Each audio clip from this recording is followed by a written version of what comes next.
आपण संवाद साधतोय मला वाटतं तिकडे आणि पुण्याच्या गणपतीमध्ये केसरीवाड्याचा गणपती आहे। अब हमारे साथ हैं संवाद मला वाटतं ऐकूया परंतु assistant commissioner BMC D ward. नमस्कार सर, आपको गणेशोत्सव की हार्दिक शुभकामनाएं। धन्यवाद। 90 कृत्रिम तलाव अपन तैयार करें। आज गणेशोत्सव के लिए बीएमसी की ओर से क्या व्यवस्थाएं की गई? विद्युत व्यवस्था महानगर पालिका बीएमसी की तरफ से संपूर्ण मुंबई में गणपति विसर्जन के लिए नैसर्गिक स्रोत में 6 फुट से बड़ी मूर्तियां और कृत्रिम तालाबों में 6 फुट से छोटी मूर्तियों के विसर्जन का पूर्ण व्यवस्था की गई है। और जैसे आप देख सकते हैं कि डी वार्ड की तरफ से गिरगांव चौपाटी पे 1500 के आसपास स्टील के प्लेट यानी गाड़ी फंसे नहीं वो 20 पॉन्टून्स बोट्स और लाइफ गार्ड की भी व्यवस्था की गई है। बहुत ये जो गणेशोत्सव का फेस्टिवल है इतने सालों से वर्षों से धूमधाम से मनाया जाता है और बीएमसी इसमें बहुत ही कार्यरत रहता है। एक खास सवाल जो हर नागरिक के दिल में रहता है कि अगले दिन सुबह कल हमारे बीचेस को चौपाटी को साफ करने के लिए और हमारे तालाबों को साफ करने के लिए क्या तैयारियां की गई? जी बिल्कुल, महानगर पालिका की तरफ से हमारे कर्मचारी ऑलरेडी तैनात है और वो तैयारी में जैसे ही कल विसर्जन खत्म हो जाएगा हम ये पूरा निर्माल्य और जो रिट्रावल मूर्ति का वो करके एक दिन में ये पूरा क्लियर कर देंगे। अच्छा, और जो हमारे भक्तगण हैं और जो मंडलों से लोग आ रहे हैं तो उनके लिए कोई खास ऐसा दिशा निर्देश है फूल या पूजा की सामग्री को लेकर जो गणपति जी की मूर्ति पर चढ़ाए जाते हैं? जी बिल्कुल, उनके लिए हमने निर्माल्य व्यवस्थापन करने के लिए आप देख सकते हैं कि यहाँ पे व्यवस्था ऑलरेडी की गई है और पुलिस की तरफ से निर्देश भी था कि ट्रांसपेरेंट भी रखना है कि ताकि सिक्योरिटी का कुछ इशू ना हो जाए, तो वो भी है। तो हमारा आह्वान ये रहेगा कि आप जो निर्माल्य आपका है वो कलश में अर्पण कीजिए ताकि वो रिट्राइव करने में भी आसानी होगी और कचरा भी नहीं होगा। धन्यवाद सर, आपका बहुत बहुत धन्यवाद। और कोई ऐसा स्पेशल मैसेज जो आप हमारे मनीषजींशी आपण थेट आता संवाद साधला। आपण मगाशीही या विषयावर बोललो होतो की सगळे पोलीस सगळेच जे नागरिक आहेत ते अत्यंत योग्य पद्धतीने विसर्जन मिरवणूक पुढे नेण्याचा प्रयत्न करतात। त्यांच्यावर एक जबाबदारी आहे। मला वाटतं 21,000 पोलिसांचं बळ हे या पूर्ण विसर्जन मिरवणुकी दरम्यान आपल्याकडे ते स्वतःहून याच्यात सामील होतात आणि इथे कुठेही बाकी सगळ्या भावना नसतात। एकच भक्तिभाव मनात आहे की ही विसर्जन मिरवणूक अतिशय योग्य पद्धतीने पुढे जावी आणि बाप्पाला निरोप द्यावा, कारण प्रत्येक जण या भावनेने काम करतो। आपण बघितलं की थेट प्रक्षेपण देताना सुद्धा अनेक जण तिथे काम करतायत, म्हणून आपल्याला हा थेट सोहळा पाहता येतोय। तर असे सगळेच जण खूप चांगल्या पद्धतीने हे काम करतायत आणि ही विसर्जन मिरवणूक हळूहळू पुढे जाते। गिरगावचे दृश्य परत एकदा आपल्याला बघायला मिळतात। गिरगावचा हा राजा मानाने पुढे चाललाय आणि मला वाटतं मगाचपेक्षा जास्त आता गर्दी सुद्धा तिथे झाली आहे। म्हणून ते काय वाटतंय एकंदर याच्याकडे?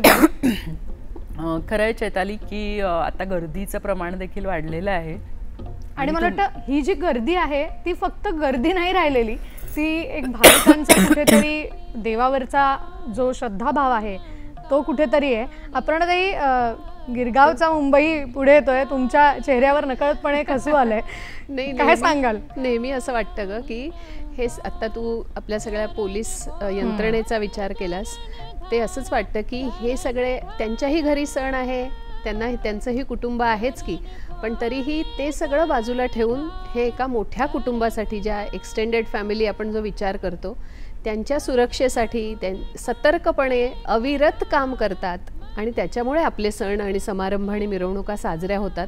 त्यामुळे खरंच हे सगळे पोलीस दलाला किंवा ही जी स्वयंसेवक यंत्रणा जी काम करत असते या सगळ्या यंत्रणेला खरंच आपण कृतज्ञतेने त्यांचे आभार मानलेच पाहिजेत दरवर्षी। त्यांना खरं तर सलाम द्यायची ही वेळ खरंच की ही मिरवणूक नेणं सोपी गोष्ट नाहीये, की अलोट गर्दी असते आणि त्याच्यात हे सगळं पुढे घेऊन जाणं, कारण त्यात छोटी मुलं आहेत, स्त्रिया आहेत आणि खूपच मोठं। आता आपण पुढे काही जे संवाद ऐकणार आहोत ते सुद्धा आपण लगेचच त्याच्याकडे येणार आहोत आणि मला वाटतं पुन्हा एकदा आपण आता थेट संवादांकडे येऊया। हे संवाद विशेष आहेत, आता ते का हे आपल्याला कळेलच। नमस्ते, मैं हूँ आरजे नीता और हम हैं अब दूरदर्शन की टीम के साथ यहाँ पर गिरगांव चौपाटी में गणेशोत्सव के लिए जो गणेशोत्सव के लिए जो पंडाल बनाया गया है वहाँ पर, और आप एंथुसियाज्म देख सकते हैं। मेरे साथ हैं सुजॉय, यूके नेशनल हैं, और जोआना जो डच नेशनल है, और ये दोनों यहाँ पर मुंबई में विजिटर्स हैं। तो आइए इनसे एक छोटी सी भेंट करते हैं। सुजॉय, मुझे बताइए, can you tell me, I all visiting Mumbai specially for Ganeshotsav? Not specially for Ganesh Utsav. I live here now, so but I come here sometimes on this time. So what a lovely atmosphere, Yeah. beautiful ambience. You know, it touches your heart. Right. And Joanna, is this your first time in Mumbai? Yeah, well, this is the first time that I'm here actually, here at Chowpatty Beach, watching the Ganesha submerging in the water. I've not done that before. I've done all the artis and everything, but this is very new to me, and I'm very excited actually to see it. Okay. Have you learned any traditions, or got yourself familiar with any traditions related to Ganesh Visarjan? Yes, of course, because I think that's very important if you go to a different country. Yeah. For the one-day immersion. You do? We've been out a couple of times, so you know, really love watching Ganpati and the puja and the rituals, and of course, who doesn't want to go to Lal Bagh? Okay. Visited the Lal Bagh Ka Raja? I tried to. Too long. Okay. Hopefully next time. Of course. Next time, we'll Yeah. plan it better. Yeah. Ganpati Bappa Moria. Do you? Ganpati Bappa Moria. What a lovely festival. What a great night to be out. Thank you very much, Mumbai. Yeah. You like to take that? Thank you very much, Mumbai. Ganpati Bappa Moria. Puchavarti Laukarya. Puchavarti Laukarya. तर मला वाटतं मगाशी जो आपण संवाद साधला होता की या गणेश उत्सवाला आता कुठल्याही गावाची देशाची मर्यादा नाही राहिली आहे, तो वैश्विक झालाय आणि त्याचं प्रत्यंतर मला वाटतं आत्ता संवादातून आलं. काय वाटतं? खरंच आहे. मला या निमित्ताने एक वसंत बापटांच्या काही ओळी आठवल्या की त्यांनी खरं तर वेगवेगळ्या विषयांवर लिहिलेल्या आहे, कविता केलेल्या आहेत. गणपतीबद्दलची त्यांची एक कविता आहे वा. आणि ते म्हणतात, त्रैलोक्य व्यापुनीही कोठे न राहणारा. तो सगळीकडे आहे पण आणि नाही पण आहे. त्रैलोक्य व्यापुनीही कोठे न राहणारा, माझा गणेश नाही मखरात मावणारा. वा वा वा. आणि असा हा जिथे आपण म्हणतो की वसुधैव कुटुंबकम, तुम्ही मगाशी उल्लेख केलात, तर असा हा गणपती की जो सगळीकडे आहे, चराचरात तो वसलेला आहे आणि तरीही तो आहे पण आणि नाही पण. अपर्णाताई, तुम्ही काय सांगाल ह्या सगुण आणि निर्गुणाबद्दल? हो, मी मगाशी म्हटलं तसंच की तो सगळीकडे आहे पण तरीही कशात नाही. कसं आहे की तुमच्या माझ्यासारख्या सामान्य माणसाला ते जे निर्गुण रूप आहे ते कसं त्याचं वर्णन करणार किंवा कसं ते आपल्याला पसंत पडणार. आपल्यासारख्या सामान्य माणसासाठी एक सगुण उपासना करण्यासाठी काहीतरी एक आकार उकार अपेक्षित आहे ना. त्याशिवाय आपल्याला काही आपल्या समोर काहीतरी डोळ्यासमोर दृश्य रूप असल्याशिवाय आपण उपासनेला, निर्गुणाच्या उपासनेकडे, आणि ती कठीणच आहे आणि ती काही ठराविक लोकांसाठीच सांगितलेली आहे. त्यामुळे सगुण रूपाने ही जी दैवता आपल्या समोर आहेत तीच आपली उपासनेची खरी दैवता आहे. पुन्हा एकदा आपल्याशी कॉन्सुलेट जनरल इथे जोडलेले आहेत. आपण त्यांच्याशी पुन्हा एकदा संवाद साधणार आहोत. गिरगावची आपल्याला दृश्य पाहायला मिळत आहेत. Hello and welcome. Hello, thank you so much for having us here today. Yeah, it's a great festival, so it's a great pleasure for us to be here, and thank you so much once again. Yes. So yeah, I want to ask, first question is, have you ever participated in a procession, in a Ganesh Visarjan procession yourself? Never. This is actually my first time here, and I'm really impressed about the place, which is crowded, really crowded. A lot of people here, and we can see a lot of big statues of Ganesh here. It's really impressive. Sure. Yeah. And so, have you learned in the last few days any new traditions related to Ganesh Visarjan? I wouldn't say a lot of them, but couple of them, yeah, for sure. At least I've heard about Ganapati Chaturthi, for example, for the first time. And actually, I was surprised that you are like celebrating it for like a whole week from that time till today. So yeah, that was also impressive, and I'm really interested in that because I've never heard about it before. Yeah. So you don't have any such? Do you relate to any such festivals back in your home country?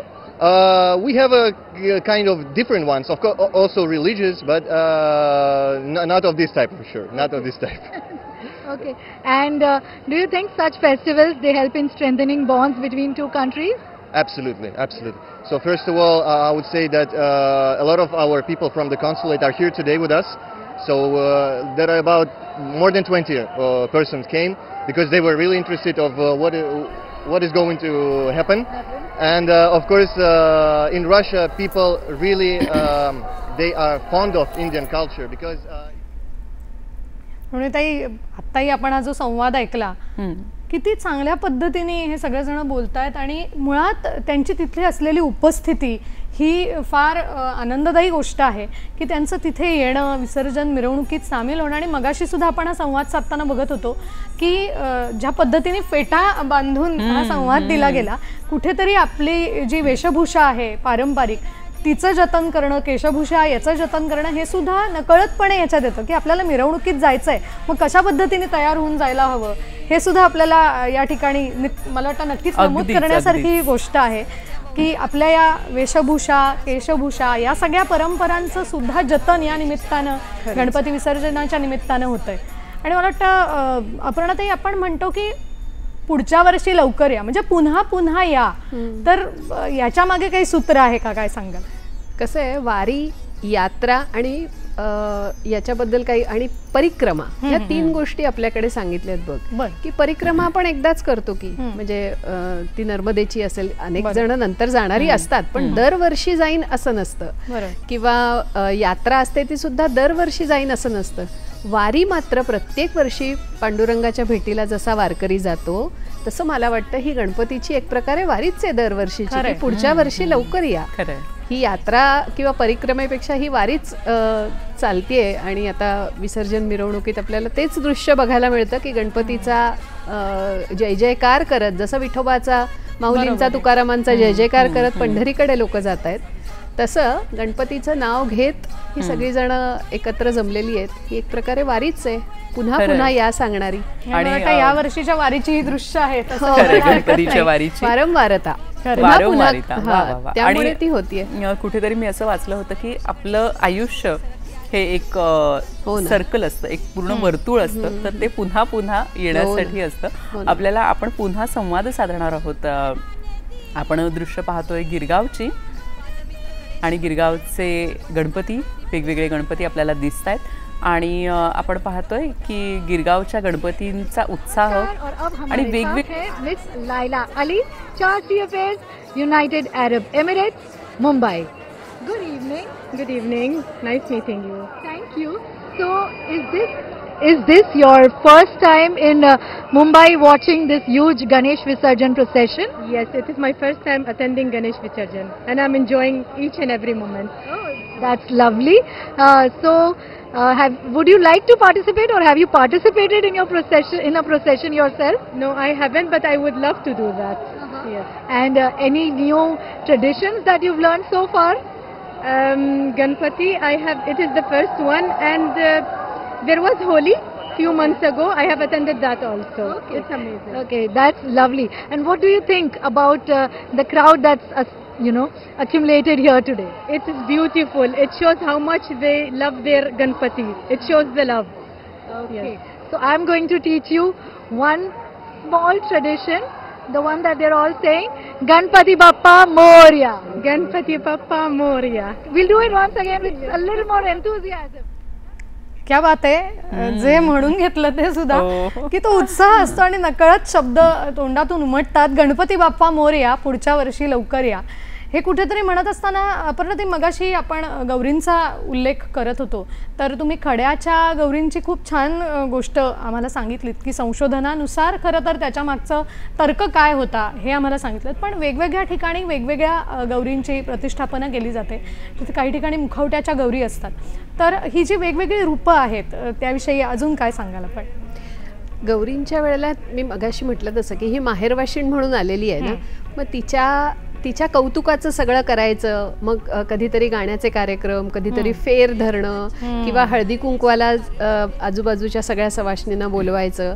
असा सगळा तो एक माहोल तिच्या आगमनाचा, तिच्या कौतुकाचा. आणि मग 2 दिवसांनी म्हणजे तिचं आगमनही महत्त्वाचं, तिचं पूजन महत्त्वाचं, आणि गौरी गणपती बरोबर तिचं विसर्जन. म्हणजे आणि तिलाही सांगायचं की बाई गो पुढच्या वर्षी लवकर ये. खरं म्हणजे पुन्हा एकदा आपण त्या वर्तुळामध्ये. वर्तुळ आणि पूर्ण वर्तुळ करतं. हे अनेक, आपण जर खरंच थोडासा विचार केला तर अनेक गोष्टी आपल्या आयुष्यात असतात की ज्या वर्तुळात असतात आणि काही पूर्ण झालं तर आपण म्हणतो की एक वर्तुळ पूर्ण झालं. खरंच. आणि खरोखरच हे असं एक वर्तुळ आहे की ते पुन्हा पुन्हा पुन्हा तेच मगाशी आपण म्हटलं तसं की ही वारंवारता आहे ना. खरं तर पुन्हा पुढच्या वर्षी येणार याची आपल्याला खात्री असल्यामुळेच आपण तिचं विसर्जन करू शकतो, नाही का? खरंय. मगाशी अपर्णाताई आपण बघितलं की वेगवेगळ्या घरांमध्ये म्हणजे कुणी 1.5 दिवसाचा, 5 दिवसाचा, 7 दिवसाचा असा गणपती असतो. कृषी संस्कृती म्हणजे आपण म्हणतो की भारत हा कृषीप्रधान देश आहे, तर तिथे मी अशी एक गोष्ट ऐकली होती की पूर्वी गणपती म्हणजे शेतामध्ये तयार केला जायचा. म्हणजे शेतातली जी माती आहे त्यातून गणपती तयार केला जायचा, त्याचं पूजन केलं जायचं आणि तिथे संध्याकाळी त्याचं विसर्जनही केलं जायचं, कारण तो त्याच मातीपासून, शेताच्याच मातीपासून बनलेला असा गणपती बाप्पा असतो. तर कुठेतरी कृषी संस्कृतीशी देखील निगडीत गणपती बाप्पा आहे. म्हणजे मला वाटतं आपल्या भारतातल्या किंवा आपल्या महाराष्ट्रातल्या आपल्या सगळ्या मातीशी आणि मुळांशी जोडलेला हा बाप्पा आहे. खरंच. म्हणजे मलाही असं वाटतं की ह्या मूर्तीला ना मुळात पार्थिव गणपती पूजन असं म्हणतात. पृथा म्हणजे पृथ्वी, तिच्या मातीपासून त्याला केलं, मातीतच त्याचं विसर्जन केलं. ही सर्वात काय म्हणायचं, सायंटिफिक किंवा वैज्ञानिक दृष्टीने विचार केला तर ही सर्वात सुंदर गोष्ट आहे. आणि असं निसर्गाशी आपण छान जोडलं गेलोय की त्यावेळेला मिळणारी पत्री, वेळेला मिळणारी फुलं, त्यावेळेला मिळणारं अन्नधान्य, त्यावेळेला मिळणारी कडधान्य. आता गौरीच्या पूजनामध्ये, गणपतीच्या पूजनामध्ये वाहरी जाणारी पत्री आहे, फुलं आहेत, ती सगळी त्या वेळेला आपल्याला निसर्गात जी बघायला मिळतात. खरोखरच आत्ता श्रावण महिना होऊन गेलेला असतो आणि इतकं डवरलेलं असतं सगळं निसर्ग वेगवेगळ्या पानांनी, फुलांनी. त्यामुळे ह्या इतक्या सगळ्या षोडशोपचार पत्रींनी, फुलांनी केलेली त्याची पूजा ही निसर्ग संवर्धन करणारीच आहे. प्रश्नच नाही. मला वाटतं ऋतुचर्याशी त्याचा थेट संबंध आहे. अगदी कुठेतरी आपली ऋतुचर्या, आयुर्वेद या गोष्टींचाही संबंध ठेवून या सणोत्सवांची रचना, तिथी, दिवस हे सगळं काही घेतलेलं आहे. आता आपण काही पुण्याचे दृश्य बघत होतो, मृण्मयी, ते बघितलं असेल तू की काय सुंदर पद्धतीने शंखवादन केलं गेलं. शंखवादन करण्याचं एक कौशल्य त्या व्यक्तीकडे असायला लागतं. तो शंख फुंकण्यासाठी ती फुंकर तितकी बसावी लागते आणि खूप छान पद्धतीने पुण्याला हा माहोल होता. मला वाटतं ते ढोल वाजवणं, शंख वाजवणं, हा शंखनिनाद करणं हे सोपं नाहीये. आणि आपण पाहतो की किती स्वच्छता सगळीकडे दिसतीये आहे, पूर्ण रस्त्यांवर म्हण किंवा एकूणच ही जी विसर्जन मिरवणूक आहे तर अतिशय शिस्तबद्ध आणि छान पद्धतीने हे सगळं आता आपण दृश्य पाहतोय. आपण मगाशी म्हटलं की पर्यावरणपूरक किंवा निसर्गाच्या जवळ जाणारा गणपती उत्सव खरं तर हेच मूळ आहे आणि आपण सगळेजण निसर्गाचाच एक भाग आहोत. तर अपर्णाताई, तुम्ही अशा काही ऍक्टिव्हिटीज राबवल्या जातात की ट्रेक्स असतात काही आणि तिथे कशा पद्धतीने गणपती दिसू शकतो किंवा आपल्या मनातला गणपती तिथे कसा येऊ शकतो? अगं, एक सुंदर कल्पना होती आमची की महाराष्ट्राचं सगळ्यात आराध्य दैवत दुसरं आहे ते म्हणजे आपले शिवाजी महाराज. आणि महाराज आपल्यात नसले तरी ते गडकिल्ल्यांच्या रूपाने आपल्यात आहेत असा एक प्रचंड भक्तिभाव मनात असल्यामुळे आम्ही काही मित्रमंडळींनी अंगारकी ट्रेक या नावाने एक ट्रेकिंग उपक्रम सुरू केला. म्हणजे दर अंगारकीला परत गणपती भक्त म्हणूनच एकत्र यायचं खरं, पण त्याचं रूपांतर मात्र एका सामाजिक ऍक्टिव्हिटीमध्ये करायचं की कुठल्या ना कुठल्या गडावर, आता साधारण गड किल्ले बांधले गेले तेव्हा पायथ्याशी तरी किंवा शिखरावर तरी गणपतीची स्थापना झालेलीच आहे. त्यामुळे त्या गणपतीला खरोखरच कधीही कुठलंही फूल कधी वाहिलं जात नाही. जो काही 4 महिने पाऊस पडतो बिचाऱ्याला तेवढंच स्नान घडतं आणि आजूबाजूला रान माजलेलं असतं, कारण ते डोंगरात कडे कपारीत कुठेतरी असतात. अशा गणपतींचा मुद्दाम शोध घेऊन आणि अशा गडांचा मुद्दाम शोध घेऊन मंगळवारच्या अंगारकीला जायचं. म्हणजे सोमवारी गड चढायचा, मंगळवारी षोडशोपचारे गणपतीची पूजा करायची, मोदकांचा नैवेद्य दाखवायचा आणि बुधवारी गड दर्शन करून जमेल म्हणजे सोमवारी गेल्यानंतर आधी साफसफाई करायची, गड स्वच्छ करायचा. बुधवारी, मंगळवारची ही पूजा झाल्यानंतर बुधवारी पुन्हा गडदर्शन करायचं, संवर्धन करायचं आणि मग सर्वांनी पुन्हा एकदा गड उतरायचा. अशा प्रकारे दर अंगारकीला असे आम्ही 50 ट्रेक केलेत आजवर. म्हणजे 50 गडांवर गेलोय म्हणजे सगळीकडे मी नाही गेले, पण आमचा हा जो उपक्रम चालू आहे त्याच्यात 50हून अधिक ट्रेक सगळ्यांनी केलेत, जे गणपतीला आणि गडाला असे एकत्र बांधणारे आहेत. म्हणजे खरं आहे मला वाटतं आणि लालबागच्या राजाची दृश्य आपण बघतोय, गिरगावची दृश्य सुद्धा एकीकडे बघतोय, आणि या गणरायासाठी असे खूप नाविन्यपूर्ण उपक्रम जर कोणी घेऊन येत असेल तर नक्कीच ते कौतुकास्पद आहेत.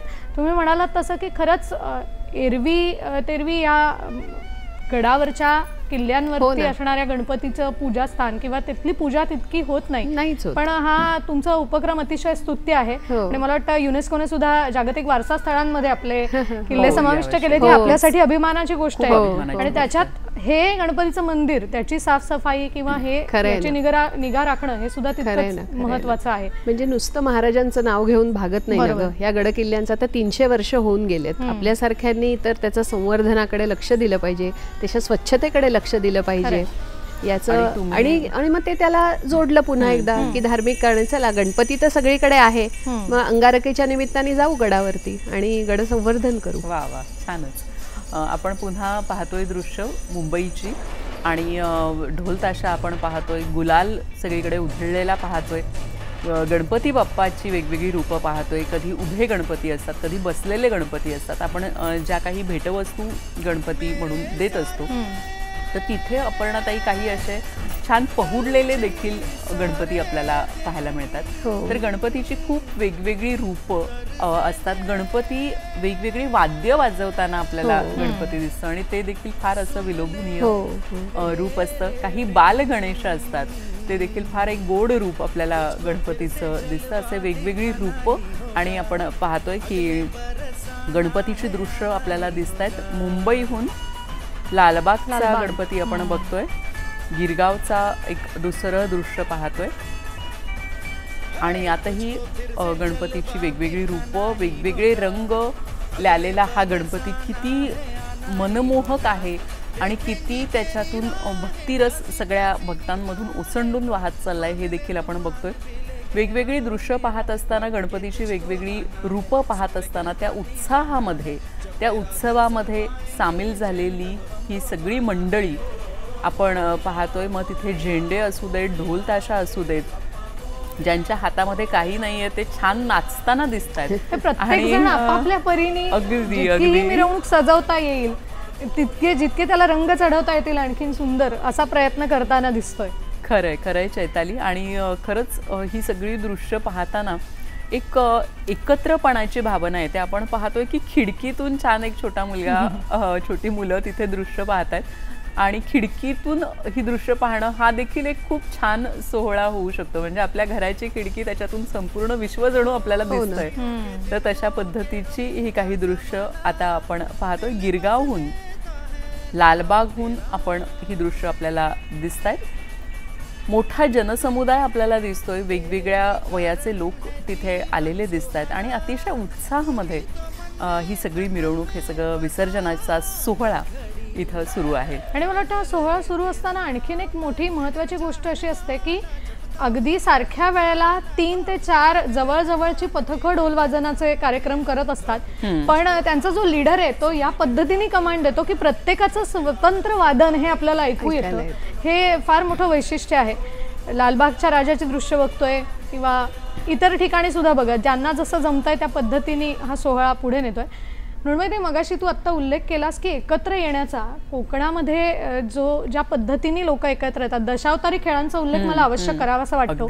जे आपल्या लोकपरंपरेतलं फार महत्वाचं असा तो दशावतारी खेळ, आणि अनेक वर्ष तो नित्यनियमानं सुरू आहे. काही वेळेला तर गौरींच्या निमित्तानं सुद्धा काही गावांमध्ये दशावतारी खेळ असतात, किंवा काही गजर, फेर धरणं हे एक प्रकार असतात. तर एक सुंदर गाणं या गजराचं या निमित्ताने मला सांगावंसं वाटतं. एक गाणं की जे कोकणात गायलं जातं. जास्वंदीच्या फुलात मला गणपती दिसला ग, मला गणपती दिसला, गणपती दिसला ग, देव गालात हासला. आता ही जी चाल आहे ही अगदी सोपी चाल आणि सगळ्यांना म्हणता येईल या रीतीने. गावागावामध्ये वेगवेगळ्या वाड्यातून अनेक मुली, अनेक बायका वेळात वेळ काढून इथं येतात आणि असा फेर धरून गातात. आणि याच्यात मग कुठेतरी जास्वंदीच्या फुलाचा उल्लेख, उंदीर वाहनाचा उल्लेख किंवा मोरावर बसून आलेल्या गणरायाचा उल्लेख, असे वेगवेगळे उल्लेख येतात आणि मग कुठेतरी ही भावना आपल्याला निर्माण होते की बाकी सगळं विसरून आपण त्या ठिकाणी या निमित्तानं का होईना एकत्र येतो. चैताली, आणि आपण दरवर्षी पाहतो की कोकणात किती मोठ्या संख्येने लोक चाकरमानी जात असतात, खरंय, उत्सव तिथे साजरा करत असतात आणि पुन्हा गणपतीनंतर परतत असतात.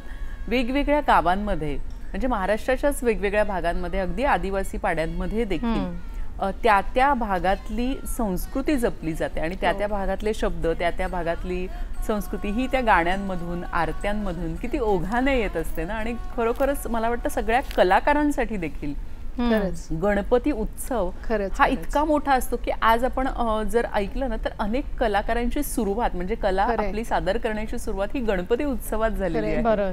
मगाशी माझ्याही हे मनात आलं की कीर्तन असेल, गायन असेल, नाटक असेल, वेगवेगळे खेळ असतील, या सगळ्या उत्सवांमध्ये सादर करण्याची संधी किती मोलाची आहे ना. म्हणजे त्या माणसांना पुढे जाण्यासाठी हा एक स्टेपिंग स्टोन मिळतो की आपल्याच लोकांसमोर आपली कला सादर करावी आणि पुढे किती कौतुक असतं ना. म्हणजे भले ते गणपती मंडळ चैताली छोटं असू दे किंवा मोठं असू दे, तर मलाही आठवते की अशा आमच्या लहानपणी की गणपतीच्या आधी 2 महिने रियाज सुरू व्हायचा, मग त्यांचा नाच असो, गाणी असो, नाटक असो, आणि किती उत्साहाने सगळी मुलं ह्याच्यामध्ये भाग घेताना दिसतात. अर्थात अजूनही ते आहेत, सार्वजनिक उत्सवांमध्ये हे बघायला मिळतच. आणि त्या निमित्ताने एक व्यासपीठ मिळतं लहान मुलांना सुद्धा की आपली कला सादर करायला. मग कुठेतरी संधी मिळते. 64 कलांचा अधिपती आपण ज्याला गणपती म्हणतो, त्याच निमित्ताने ही संधी मिळत असेल तर किती सुंदर. हे एक फार महत्वाचं आहे, कारण दरवेळेला प्रत्येकाला शाळेमध्ये किंवा इतर ठिकाणी संधी उपलब्ध होते असं नाही, पण या निमित्ताने वेगवेगळे उपक्रम चालवले जातात. जसं तुम्ही म्हणाला ट्रेकचा उपक्रम आहे अनेक ठिकाणी, म्हणजे कसबा गणपती असेल, तुळशीबागेतला गणपती असेल. कोविडच्या काळात सुद्धा व्यवस्थित अंतर राखून काही कार्यक्रम केले गेले, त्यानंतर सुद्धा रक्तदान शिबिरांसारखे कार्यक्रम केले गेले. हे एक निमित्त आहे, पण असे उपक्रम सुरू राहिले तर मला वाटतं सगळ्याच जनसमुदायाला याचा कुठेतरी फायदा होईल. खरं. आणि गणपतीच्या निमित्ताने जसं कलांचा हा एक उत्सव आहे, तसंच सामाजिक कामाचा देखील हा उत्सव आहे. बरोबर. म्हणजे गणपतीच्या निमित्ताने अनेक मंडळं आहेत की जी सामाजिक कामामध्ये सहभागी होतात. मग ती पर्यावरणपूरक गणपती असू देत किंवा पर्यावरणासाठी काम करणाऱ्या अनेक संस्था आहेत, बरोबर, की ज्या गणपतीच्या माध्यमातून हा संदेश लोकांपर्यंत पोहोचवत असतात आणि गणपती उत्सवातून आलेला जो काही निधी असतो तो अशा संस्थांना देत असतात. तर सगळंच आपण म्हणू शकतो की जिथे कलाही आहे, जिथे समाजकार्यही आहे, त्या सगळ्यांचा अधिपती, सगळ्यांचा गणाध्यक्ष ज्याला आपण म्हणतो, तो आपला गणपती बाप्पा. अशी काही मंडळ आहेत ओळखीच्यात माझ्या की जी ना ह्या विसर्जन मिरवणुकीनंतर स्वच्छतेचं कार्य करतात. अशी काही मंडळ आहेत की ज्यांनी संपूर्ण 10 दिवसामध्ये रक्तदान शिबिराचं आयोजन केलंय. अशी काही मंडळ आहेत की ज्यांनी डायलिसिस सेंटर सुरू केलं ह्या सगळ्या देणगीतून. किती महत्वाची गोष्ट आहे की असे समाजोपयोगी उपक्रम राबवणं, जी काळाची गरज आहे, ते सगळं ह्या 10 दिवसामध्ये काही जण फार दूरदर्शीपणे करताना दिसतात. म्हणजे केवळ सांस्कृतिक मूल्य आहे ह्याला असं नाही, तर सामाजिक भान सुद्धा अनेक मंडळ जपताना दिसतात. आणि आता आपण बघतोय की आता गिरगावचं दृश्य आपण बघतोय, मगाशी आपण पुण्याचं देखील दृश्य बघितलं. खऱ्या फुलांची सजावट किंवा आरास करताना सुद्धा अनेक वेळेला पर्यावरण स्नेही आपल्याला आरास कशी करता येईल ह्याच्याकडे आजकाल बरेच जण जागरूकतेने लक्ष देत आहेत. तर मला वाटतं हे खूप महत्त्वाचं आहे, कारण पर्यावरणाविषयी सजगता दाखवून आपला उत्सव साजरा करणं हे सुद्धा फार आवश्यक आहे. काय वाटतं अपर्णाताई याविषयी? अगदी बरोबर आहे. म्हणजे पर्यावरण स्नेही आधी एकतर मूर्ती हवी, ही खूपच काळाची गरज आहे. प्लास्टर ऑफ पॅरिस पाण्यात पटकन विरघळत नाही, त्यासाठी विशिष्ट प्रयत्न करावे लागतात. त्यामुळे जागरूकपणे आपण सगळ्यांनी पर्यावरणप्रेमी असलेली, म्हणजे जी पाण्यात विरघळून जाईल अशी शाडूची मूर्ती असणं फारच गरजेचं आहे असं मला वाटतं. आणि मला वाटतं आता हे शाळांमधून सुद्धा अनेक ठिकाणी उपक्रम राबवले गेले. म्हणून मला वाटतं तुझ्याच भाच्याने अतिशय सुंदर गोड शाडूच्या मातीची मूर्ती तयार केली होती. खरं आहे. म्हणजे अगदी ते 11 आणि 11 वर्षाची आहे आणि 6 वर्षाचं आहे. आणि कसं होतं ना की आपण, मला वाटतं की त्याच्या मागे फार लागू नये की हे असंच झालं पाहिजे. खरं. त्यांच्या कलेने जेव्हा मुलं बनवतात, इरा आणि सौमित माझे भाचे, तर ते असं खूप, तो असं मी म्हणणार नाही की परफेक्ट होता तो गणपती, पण त्यांच्या वयाला अनुसरून त्यांनी ते केलं. आणि सगळ्यात महत्वाचं मला असं सांगायला आवडतं की पालकांनीही त्याला ते प्रोत्साहन दिलं पाहिजे की जसा आहे गणपती, तुला जसा हवाय तसा रंगव. आणि त्या गणपतीची घरी पूजा जेव्हा केली जाते त्या लहान मुलांनी तेव्हा त्या मुलांना किती आनंद होतो ना. आणि खऱ्या अर्थाने जो कलांचा अधिपती आहे तो तिथे ती एक कला उगम पावत असते. खरे खरे. आणि आपल्या घरचा गणपती आपण स्वतः मुलांनी आपल्या हाताने करणं यात केवढं मोठं कौतुक आहे, नाही का? पालक सुद्धा, मुलं सुद्धा की आरास करताना सुद्धा. आता आपण जुहू चौपाटीची दृश्य बघत होतो आणि अत्यंत शांततापूर्ण रीतीने एकंदरच विसर्जनाकडे ही मिरवणूक पुढे पुढे सरकते आहे, चौपाटीकडे जात आहे. ही सुद्धा एक वेगळी मूर्ती दिसते मला वाटतं. मगाचपेक्षा हिचं रूप खूप वेगळं आहे. रूप वेगळं आहे आणि मागचं जे आपण पाहतोय त्याची जी बॅकग्राऊंड आहे ती देखील वेगळी आहे. आणि खरोखरच प्रत्येक मूर्तीमध्ये आपल्याला काहीतरी वेगळं दिसत असतं. ते बऱ्याचदा असं होतं की ते सांगता नाही येत की काय वेगळेपण आहे, पण ते आपल्या मनाला जाणवत असतं की हां ही मूर्ती काहीतरी वेगळी आहे. मग त्याच्या डोळ्यांमध्ये काहीतरी वेगळेपण असतं, सोंडेमध्ये वेगळेपण असतं. आपण ह्या मूर्तीमध्ये बघतोय बघ कान किती छान पद्धतीने त्यांनी रेखाटलेले आहेत.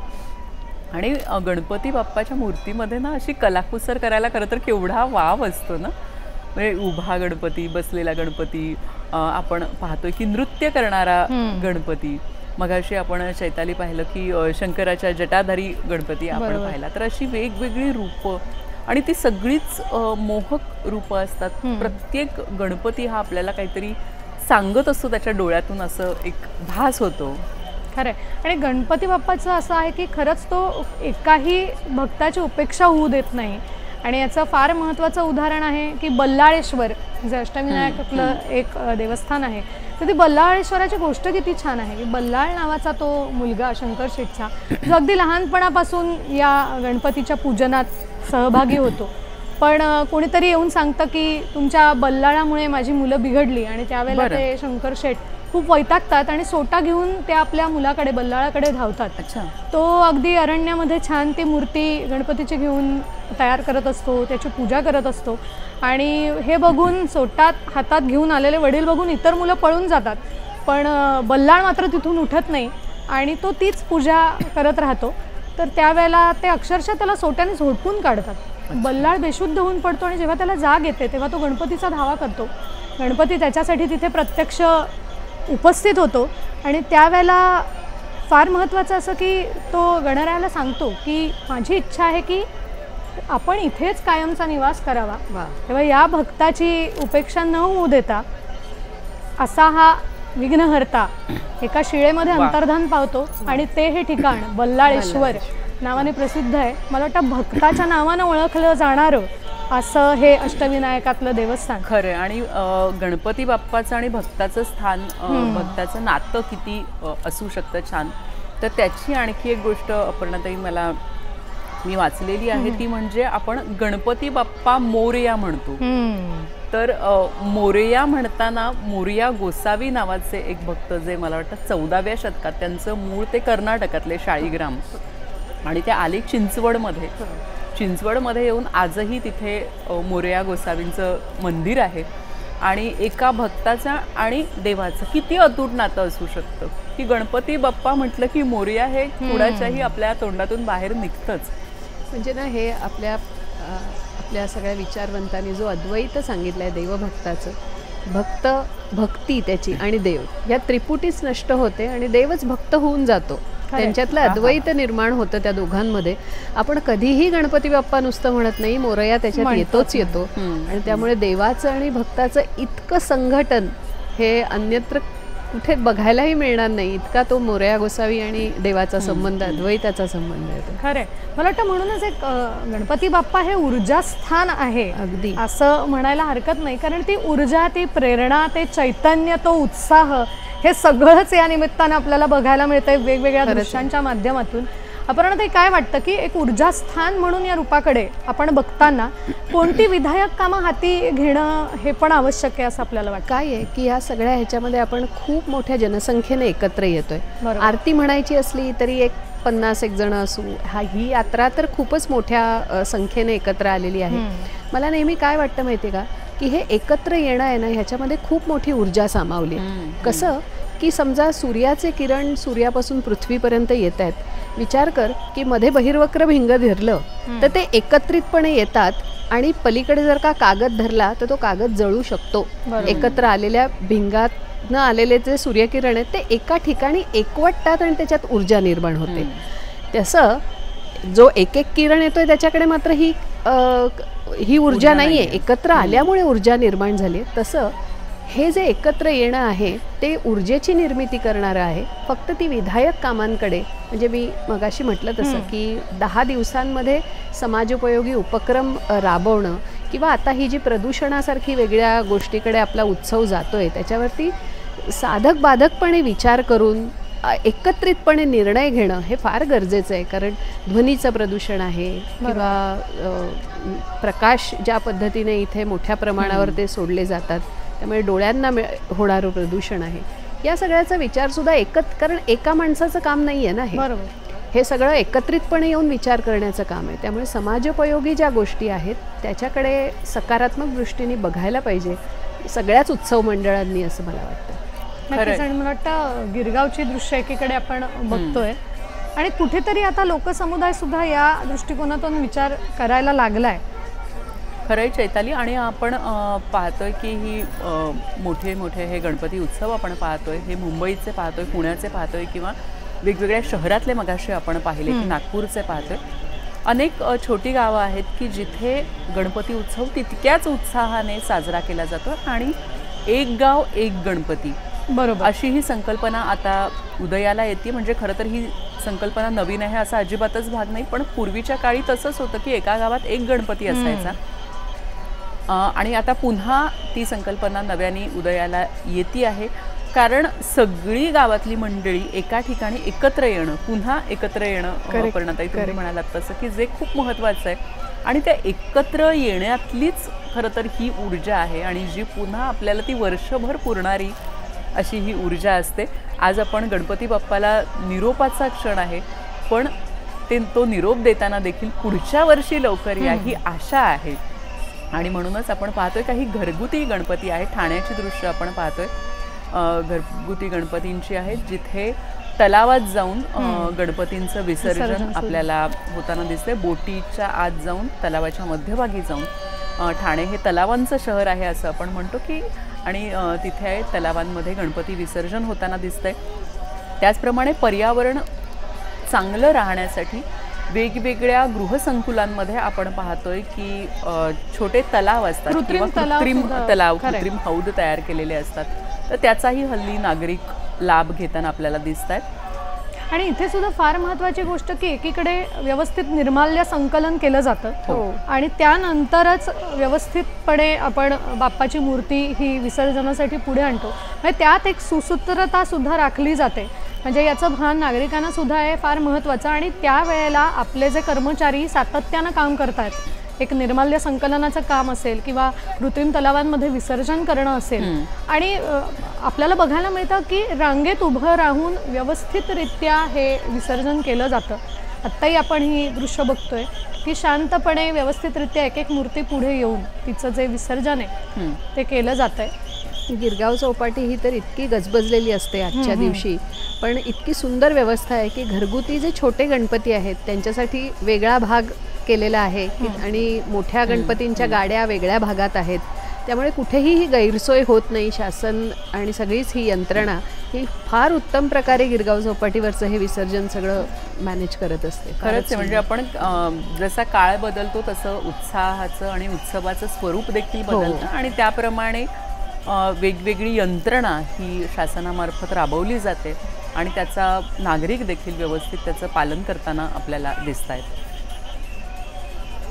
गिरगावची आपण चित्र पाहतोय किंवा ठाण्याच्या तलावाची आपण दृश्य पाहतोय की घरगुती खूप गणपती आहेत की ते त्यांनी एका बोटीमध्ये नेलेले आहेत आणि ती बोट तलावाच्या मध्यभागी जाऊन किंवा एका ठरलेल्या ठिकाणी जाऊन त्यांचं विसर्जन आपल्याला होताना दिसतंय. निर्माल्याचं व्यवस्थित व्यवस्थापन केलेलं आपल्याला दिसून येत आहे आणि इथे गुलालाने माखलेला गणपती आपल्याला दिसतं की ज्या गुलालाच्या रंगामध्ये सगळे भक्तगण अगदी न्हावून निघालेले आहेत. तसंच गणपतीला देखील त्यांनी गुलालाने रंगवलेलं आहे.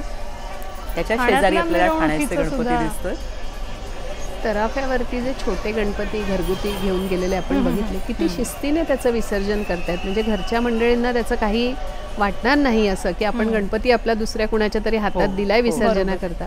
पण ही जी माणसं तिथे काम करतायत ती किती उत्तम पद्धतीने करतायत हेच दिसत होतं. आणि काही ठिकाणी ना या निमित्ताने मला विशेष सांगावंसं वाटतं, म्हणजे डोंबिवलीमध्ये 2-3 ठिकाणी काही मूर्तिकार असे आहेत की जे शाडूच्या मूर्ती तयार करतात. त्याचं विसर्जन झाल्यानंतर ती माती गाळून पुन्हा ती घेऊन येतात आणि पुन्हा त्याच मातीने तुम्हाला पुढच्या वर्षीचा गणपती बनवून देतात. म्हणजे एक जे पुनर्वापर म्हणतो आपण, अमूल्यम विद्यते सर्वम असं संस्कृत सुभाषितात वर्णन केलं की प्रत्येक गोष्ट ही मूल्यवान आहे. त्यामुळे त्याचा कुठेही ती टाकून देणं किंवा याची गरज नसते. ती व्यवस्थित गाळून जर पुन्हा एकदा पण मूर्ती तयार केली तर ती मूर्ती आपल्याला वापरता येऊ शकते. तर असेही उपक्रम काही ठिकाणी राबवले जात आहेत. मला वाटतं विशेष महत्त्वाचं वाटतं. आणि जसं आपण पुढे जातोय तसं खरोखरच ह्या सगळ्या गोष्टींचं पालन करणं हे अतिशय गरजेचं, म्हणजे ते आवश्यकच आहे. खरंच आहे. त्यामुळे मग निर्माल्य असो, कारण निर्माल्याचं जर आपण पाहिलं की काही वर्तमानपत्रामध्ये बातम्या वाचल्या तर अक्षरशः टनांमध्ये आज निर्माल्य शहरांमध्ये जमा होत आहे आणि त्याचं पुनर्वापर आज आपण सक्षमपणे करतोय. ही अतिशय चांगली अशी गोष्ट आहे. मला वाटतं निर्माल्यातून जवळजवळ 50 ते 70 किलो अतिशय उत्तम खत तयार करणारे काही गृहसंकुलांमधले प्रकल्प आहेत. तर एवढं जर निर्माल्य असेल तर किती चांगल्या पद्धतीने कंपोस्ट खत तयार होऊ शकतं. खरंय खरंय. आणि आता आपण गणपतींची दृश्य बघतो. या मोठ्या गणपतींच्या मूर्त्या आहेत. गिरगावचा गणपती आहे, लालबागचा राजा आहे आणि याबरोबर खूप मोठ्या संख्येने इथे उपस्थित असणारे सगळे भक्तगण आहेत. आता हे जे भक्तगण आहेत, अपर्णाताई, अगदी सकाळी 9 वाजल्यापासून ही लगबग विसर्जनाची सुरू असते ते दुसऱ्या दिवशी सकाळपर्यंत, म्हणजे 24 तास अविरत, अजिबात न थकता. म्हणजे थकणं हे तर फारच लांब राहिलं, पण उत्साह तसूभरही कमी होत नाही त्यांचा. आत्ताच मला ही दृश्य बघताना जाणवलं. बघ ना, आपण ह्या चर्चेला सुरुवात केली तेव्हा बाहेर छान उजेड होता. आता संध्याकाळचे रंग ह्या मिरवणुकीवर पसरलेत आणि तरीही उत्साहाने संध्याकाळ होत आली. काळोख पडेलच आता काही वेळात, तरीही त्यांचा उत्साह तसूभरही कमी नाही आहे. उलट आता सुंदर रोषणाई केली जाईल गणपतीच्या बाजूला आणि त्या रोषणाईच्या आणि ढोलाच्या तालावरती विसर्जन मिरवणूक अशीच पुढे जात राहील. त्यामुळे उत्साहात कुठेही कमतरता येणार नाही. मला वाटतं वरुण राजाने पण कृपा केलेली दिसते. फार काही गेले काही दिवस मुंबईत भरपूर पाऊस होता. आज काही इतका पाऊस दिसत नाही आहे बाहेर. त्यामुळे अंधार पडत असो किंवा पाऊस कमी आहे हे सगळं बघता मिरवणूक मात्र अतिशय जोशात आणि तेवढ्याच उत्साहाने पुढे चालत राहिलेली दिसते आपल्याला, नाही का? मला वाटतं नागपूरची दृश्य सुद्धा आपण बघतोय. गिरगाव, मुंबई आणि नागपूरमध्ये सुद्धा एक वेगळं चैतन्यमय वातावरण आहे. हो. आणि तिथे फडकता झेंडा, सुंदर गणपती आहे. त्याचे तू फुलं पाहिलीस तर किती सुंदर त्याची आरास केलेली आहे त्या फुलांची. आणि गणपती जेव्हा घरी येतो किंवा गणपती जेव्हा आपल्या मंडळात येतो तेव्हा त्याची आरास करणं आणि एकत्रितपणे त्या आराशीसाठी काम करणं हा किती एक मोठी गोष्ट असते ना. म्हणजे अगदी सगळेजण त्याच्यामध्ये सामील झालेले असतात आणि प्रत्येकाच्या वेगवेगळ्या कल्पना असतात की कशी यावर्षी काय सजावट करता येईल किंवा हे.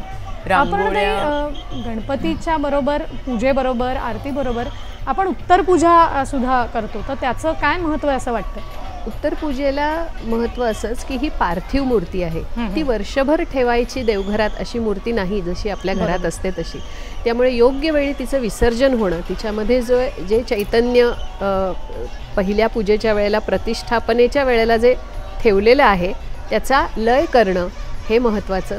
आणि म्हणून तिला पुनरागमनायाचं, पुन्हा आमच्याकडे पुढच्या वर्षी तू ये भाद्रपद शुद्ध चतुर्थीला असं सांगून उत्तर पूजेच्या वेळेला गुरुजी त्याच्यावरती अशा अक्षता घालतात आणि त्यातलं चैतन्य तत्व असतं ते विसर्जित होतं तिथे.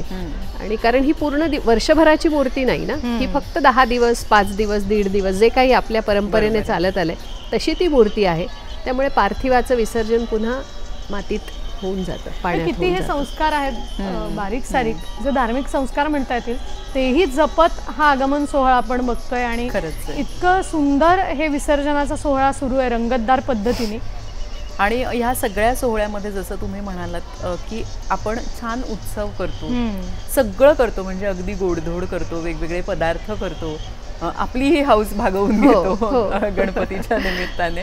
आणि हे सगळं झाल्यानंतर पुन्हा तो विसर्जित करतो. हो ना. म्हणजे कुठेतरी एक अहम ब्रह्मास्मी आणि इदम न मम, हे दोन्ही संस्कार आपल्याला ह्या सगळ्या उत्सवांमधून, या गणपती उत्सवांमधून आपल्याला दिसून येत असतात की सगळं आहे आपल्याकडे, आपलं आहे, पण तरीही त्याचं विसर्जन आपण करतो. म्हणजे कितीही आवडीचा असला गणपती तरी तो आपण ठेवत नाही, त्याला विसर्जित करतो. आणि कुठेतरी एक जगरहाटी आपण जे म्हणतो की जे जन्माला येतं ते कुठेतरी विसर्जित होतं, पुन्हा जन्माला येतं. तर ही देखील एक मगाशी पुन्हा एक वर्तुळ पूर्ण होतं या निमित्ताने. खरंच आपण वेगवेगळ्या भागातले गणपती पाहतोय. चैताली, हा एक वेगळा गणपती बघ आपल्याला दिसतोय. आणि अर्थातच गर्दी मात्र आता गर्दीचं प्रमाण देखील वाढलेलं आहे, गर्दी वाढली आणि अधिक उत्साह येतोय. जसं जसं ही मिरवणूक पुढे जाईल तसं तसे अनेक लोक या गर्दीमध्ये सामील होत आहेत. तिथल्या मिरवणुकीच्या आजूबाजूला राहणारे एक एक भक्तगण त्याच्यात समाविष्ट होतात आणि मग ती विसर्जन मिरवणूक हळूहळू पुढे जाते. खरं आहे. जसे आपण पुण्याचे बघतो की पुण्याचे 5 मानाचे गणपती असतात. कसबा गणपती जो आहे तो पुण्याचं ग्रामदैवत म्हणून ओळखलं जातं. तांबडी जोगेश्वरी हा दुसरा मानाचा गणपती आहे, जो पूर्वी आतच, म्हणजे जे जोगेश्वरीचं मंदिर आहे आजही आहे तिथे पुण्यामध्ये, तर तिथे तो पूर्वी बसवला जायचा. आता तो बाहेर मंडपामध्ये बसवला जातो. तसंच मगाशी उल्लेख केला तो गुरुजी तालीम गणपती आहे, मानाचा 3रा गणपती. आता ती तालीम राहिलेली नाहीये, पण त्या नावाने तो गणपती आहे. आणि तुळशीबाग, जी खरं तर खरेदीसाठी खूप प्रसिद्ध आहे, तर तुळशीबागेचा गणपती हा आपला 4था गणपती. आणि 5वा गणपती केसरी वाड्यातला गणपती. तर असे हे सगळे मानाचे गणपती, त्यांचं विसर्जन होतं. आणि इतर गणपतींचंही आजच्या दिवशी. आमचं हे गिरगावातले सुद्धा केशवजी नाईक चाळ हा जो गणपती आहे त्याला श्री सार्वजनिक गणेशोत्सव संस्था म्हणतात. तोही लोकमान्यांनी स्थापन केलेला, म्हणजे मानाच्या गणपतींपैकीच आहे. आमचा 125 वर्ष जो आम्ही साजरा करतोय तो बेडेकर सदनचा गणपती, किंवा आमचा गिरगावचा राजा महाराजा. गिरगावच्या राजाची मूर्तीचं वैशिष्ट्य असं आहे की तेवढी मोठी मूर्ती 15 फुटाची, पण ती संपूर्ण शाडूच्या मातीची असते. त्याच्यात कुठेही प्लास्टर ऑफ पॅरिसचा वापर केला जात नाही, म्हणून तो वैशिष्ट्यपूर्ण आहे. आणि गिरगावच्या महाराजाचं यावर्षीचं वैशिष्ट्य असं आहे की जगन्नाथपुरीचा सगळा देखावा त्यांनी यावर्षी मंडपात साकारलाय. हो, फारच सुंदर देखावे गिरगावात आहेत आणि मूर्ती वैशिष्ट्यपूर्ण आहेत, त्याची स्थानं वैशिष्ट्यपूर्ण आहेत. प्रत्येक स्थानाचं असं वैशिष्ट्य आहे, महात्म्य आहे. खरंय. आणि आपण आता आजचा दिवस आहे तो गणपती बाप्पाला निरोप देण्याचा आहे, उत्साहाचा आहे, तसाच कुठेतरी एक चुटपुट लागून राहणारा देखील दिवस आहे. त्यामुळे मनात जरी एक म्हणतो की एक सल आहे किंवा दुःख आहे, पण तरीही उत्साह आहे, कारण आम्हाला माहिती आहे की पुढच्या वर्षी तू परत येणार आहेस. खरंच आहे. मला वाटतं गणपती बाप्पा मोरया, मंगल मूर्ती मोरया, पुढच्या वर्षी लवकर या.